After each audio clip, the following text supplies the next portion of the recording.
रागिणी तू एक काम कर, तू मागच्या दाराने आतमध्ये जा. तू पण चल. नाही या लोकांना समजवणं फार गरजेचं आहे आणि आता कोणीतरी तोंड द्यायला सांभाळून जा.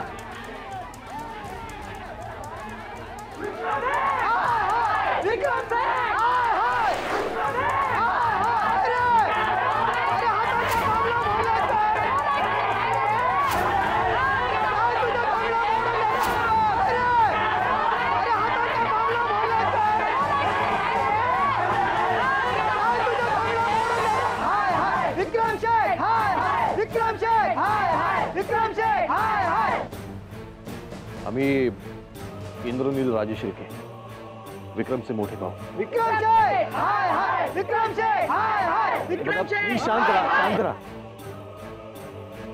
पुण्याला बाहेर काढा. विक्रमनी काही केलेलं नाहीये. मग जामीन का दिले? अगदी त्याला बाहेर काढा.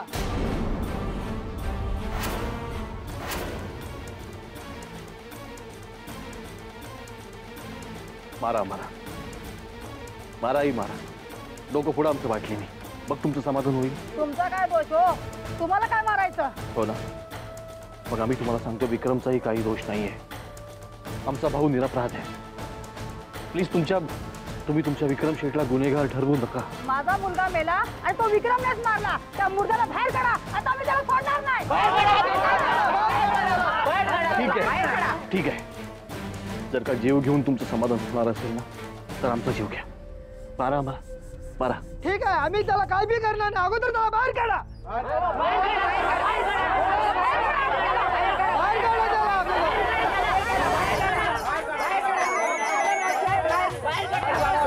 हॅलो भैया, काय करता तुम्ही? आम्ही आत्ताच्या आत्ता बाहेर येतो तिकडे. नाही विक्रम, नाही थांब. नील भैया विक्रम बाहेर आला ना तर काही होऊ शकतं. नील भैया, हॅलो.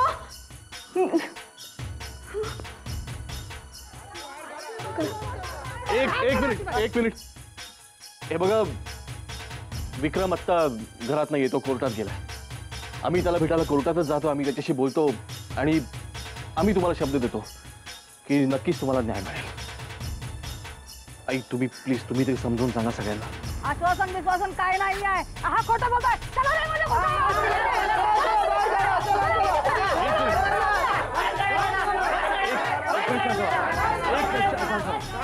शांत व्हा.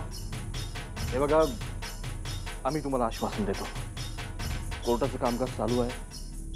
ते खरंच विक्रम दोषी असेल तर आम्ही स्वतः जरा तुमच्या समोर घेऊ. कसं आहे की केलेला माणूस परत तर येणार नाहीये, पण तुमचं जे काही नुकसान झालंय ते विक्रमची कंपनी आणि आम्ही ते भरून देण्याचा नक्की प्रयत्न करू. आम्हाला कोर्टात जायला उशीर होतोय. आम्ही निघतो. प्लीज आमच्यावर विश्वास ठेवा.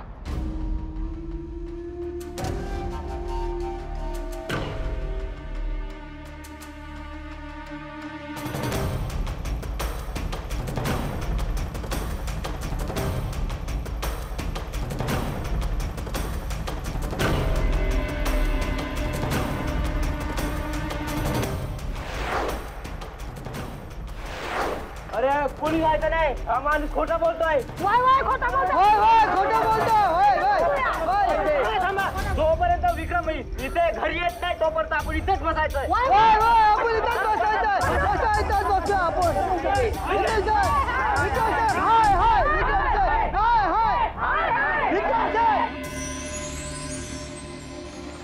भैया, त्या लोकांसमोर तुम्ही खोटं का बोललात? खोटं बोललो नसतो तर जीव घेतला असता त्यांनी तुझा. असं काही घडलं नसतं. नील भैया, मला असं वाटतं की विक्रमचं इथे राहणं आता धोकादायक आहे. देवयानी बरोबर बोलते मी. वेळ लागलाय तुम्हाला. अरे 4 लोक बाहेरून गोंगाट करतात म्हणून आम्ही आमचं घर सोडून निघून जायचं? विक्रम, ते गोंगाट करणारे, गोंधळ घालणारे लोक नाही आहेत. त्यांचे नातेवाईक, कुणाचा बाप, कुणाचा मुलगा, कुणाची आई त्या अपघातामध्ये मरण पावलेत आणि त्यांच्या मृत्यूला ते तुला जबाबदार धरतायत आणि त्याचा बदला घेण्यासाठी ते इथे जमलेत. नील भैया, तुम्हाला असं वाटतं? आम्हाला असं वाटतं की तू इथे राहणं धोकादायक आहे. नील भैया, आम्ही इथनं पळ काढणं म्हणजे आमच्यावरचे आरोप मान्य करण्यासारखं आहे. विक्रम प्लीज, उगाच काहीतरी तर्क लावू नकोस. चुकीचे तर्क तुम्ही लावताय. आता वेळ आहे ना ते त्यांच्या समोर जाण्याची, आम्हाला स्वतःला सिद्ध करण्याची, आमची बाजू मांडण्याची.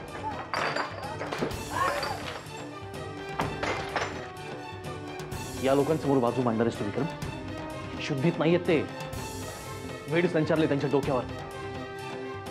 विक्रम प्लीज, का समजून घेत नाहीयेस तू? ठीक आहे, गेलो आम्ही पळून इथं. पोलिसांचं काय? नील भैया, आमची जामिनावर सुटका झाली आहे, कायमची नाही.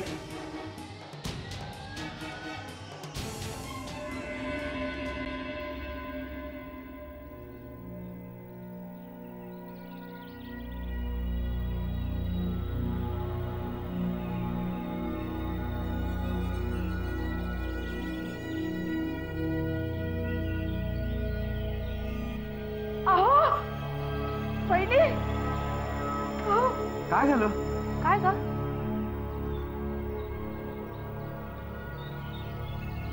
मॉम, मी हे घर सोडून कायमची निघून जात आहे.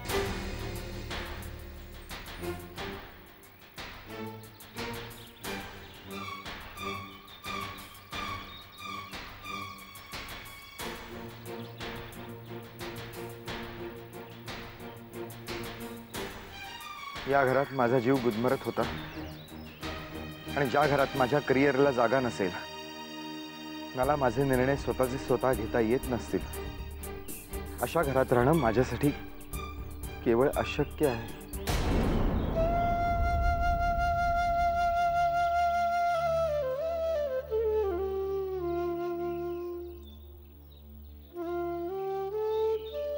आजपासून माझा मार्ग वेगळा आहे. माझा शोध घेऊ नका आणि हो, पोलीस स्टेशनला तर अजिबात जाऊ नका, कारण मी वयाने सज्ञान आहे. त्यामुळे काहीच उपयोग होणार नाही.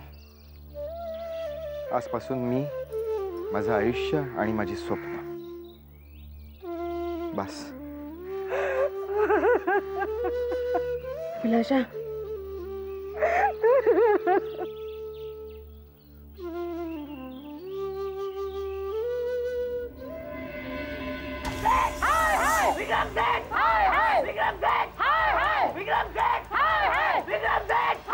आम्हाला त्यांना जाऊन भेटू द्या, आमची बाजू त्यांच्या समोर मांडू द्या प्लीज.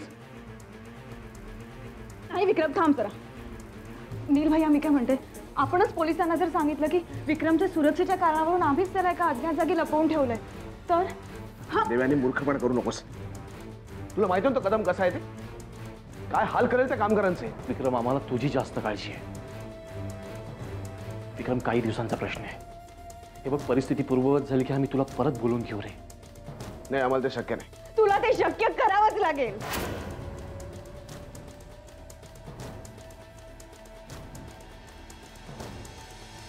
सोहमच्या प्रकरणानंतर जे काय घडलं ते तुला आठवतच असेल ना? त्यावेळी तू मला विचारलं होतं, तू काय केलंस म्हणजे मी तुला माफ करेन. आज सांगते विक्रम, प्लीज इथून निघून जा. झालं गेलं सगळं विसरायला तयार आहे. प्लीज प्लीज इथून निघून जा.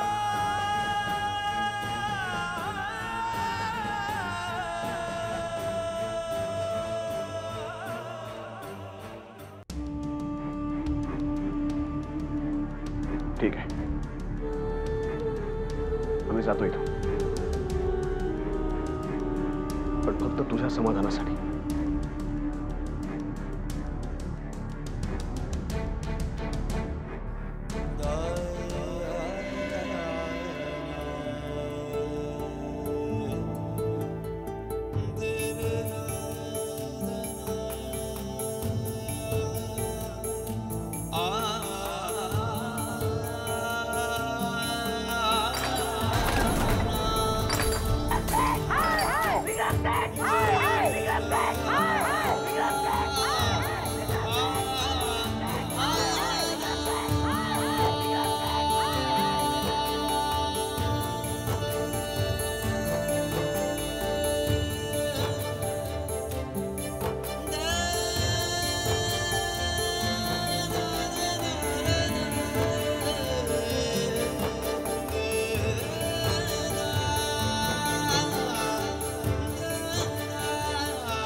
सांगितल्याने?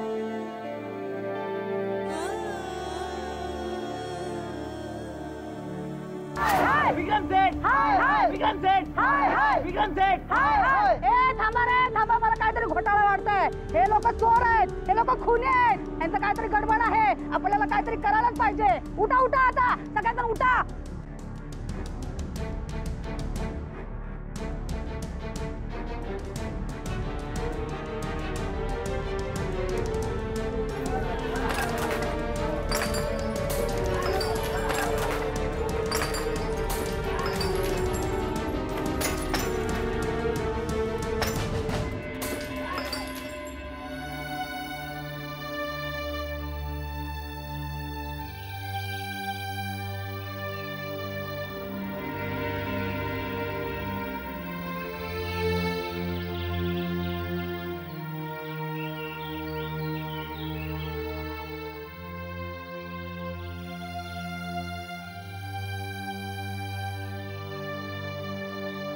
अहो अहो, इथे काय करताय?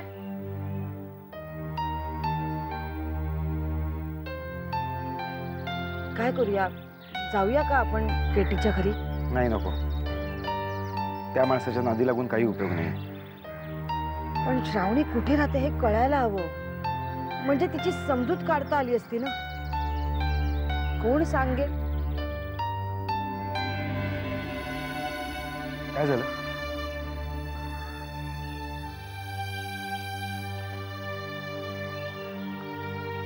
तू कोणाला फोन करतेस? हॅलो यो, मॉम बोलते. यो तुला माहीतच असेल, केटीच्या नादाने श्रावणीने घर सोडले. हो, माझं एक काम करशील प्लीज? ती कुठे राहते हे शोधून काढशील? नाही म्हणजे तिचा पत्ता मिळाला असता तर मी तिला भेटले असते ना. हो हो, बरं बरं, थँक्यू.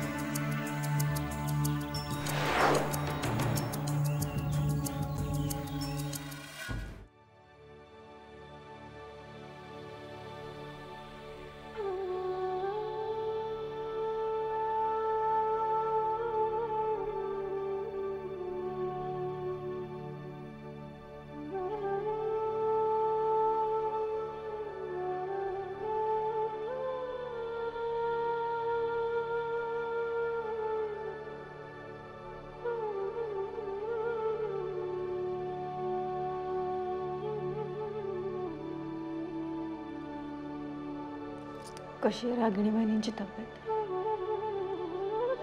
आहे तशीच आहे, विशेष फरक नाही पडला अजून. मला असं वाटतं की त्यांना आरामाची गरज आहे.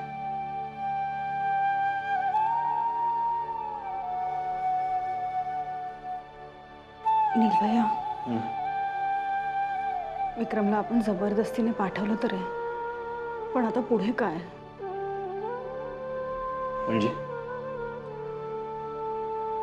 म्हणजे विक्रम जसं म्हणाला तसं त्याची सुटका जामिनावर झाली. सर, पोलिसनी त्याला पोलीस स्टेशनमध्ये बोलवलं किंवा पोलीस इथे आले त्याला शोधायला, तर आपण काय सांगायचं?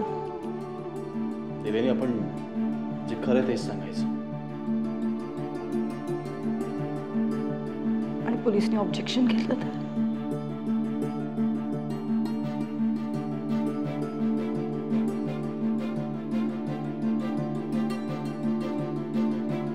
देवेनी, आम्हाला असं वाटतं की आपण पोलिसांना घडलेला सगळा प्रकार स्वतःहून सांगूया.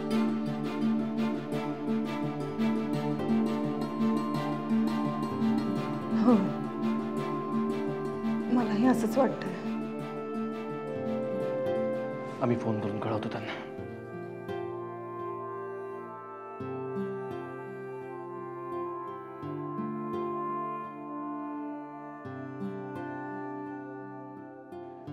हॅलो, कदम साहेब आहेत का?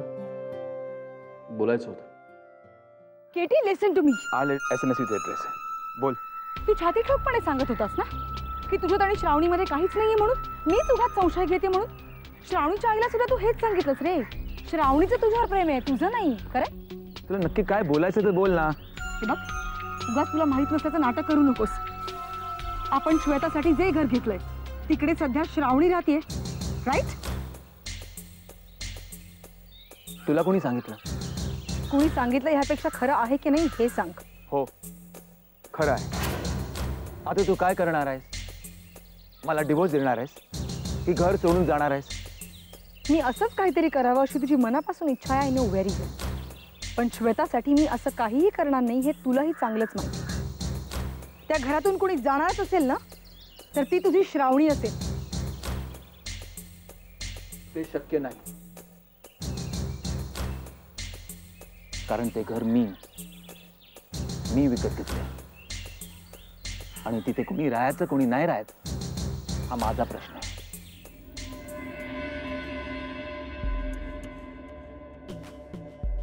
घाबरायचं नाही हो. लोकांच्या मनात विक्रम बद्दल जो संताप आहे ना ते पाहता ती माणसं इथे येणार नाहीत याची काळजी मी घेईन. आणि तसंही तुम्हाला पोलीस संरक्षण देणं हे आमचं काम आहे हो.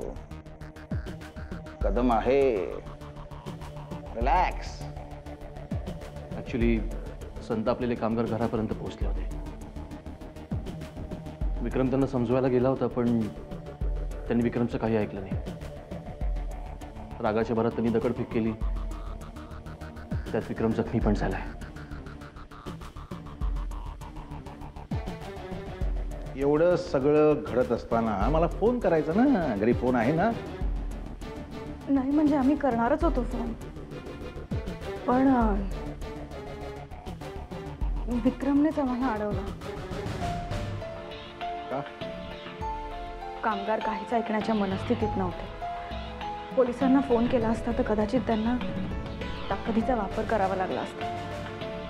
आणि ह्या सगळ्यामध्ये जर कामगारांना काही झालं असतं तर विक्रमला ते अजिबात आवडलं नसतं. अरे वा.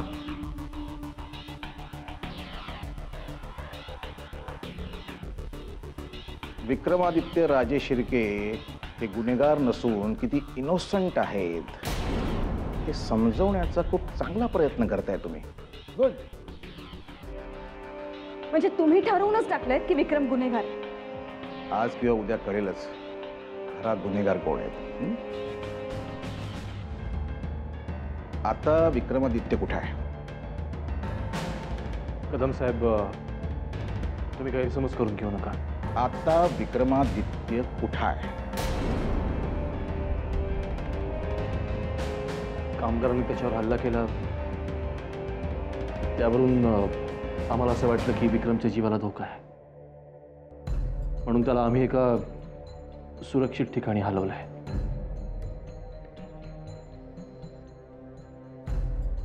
पण मला इन्फॉर्म न करता तुम्ही हा निर्णय परस्पर कसा काय घेतला? त्यावेळची परिस्थिती पाहता आम्हाला तसा निर्णय घ्यावा लागला. पण तुम्ही म्हणाल तेव्हा आम्ही विक्रमला तुमच्यासमोर आणू. खरं तर हे सगळं तुमच्या कानावर घालायचं होतं, पण माणसाला स्वतःला लपवण्याची गरज त्यावेळी पडते ज्यावेळी त्याच्या मनात काहीतरी पाप असतं. असंच काहीचं पाप त्या विक्रमादित्याच्या मनात आहे. आणि त्याच्या बाबतीत म्हणाल खरा गुन्हेगार कोण आहे ते लवकरच कळेल.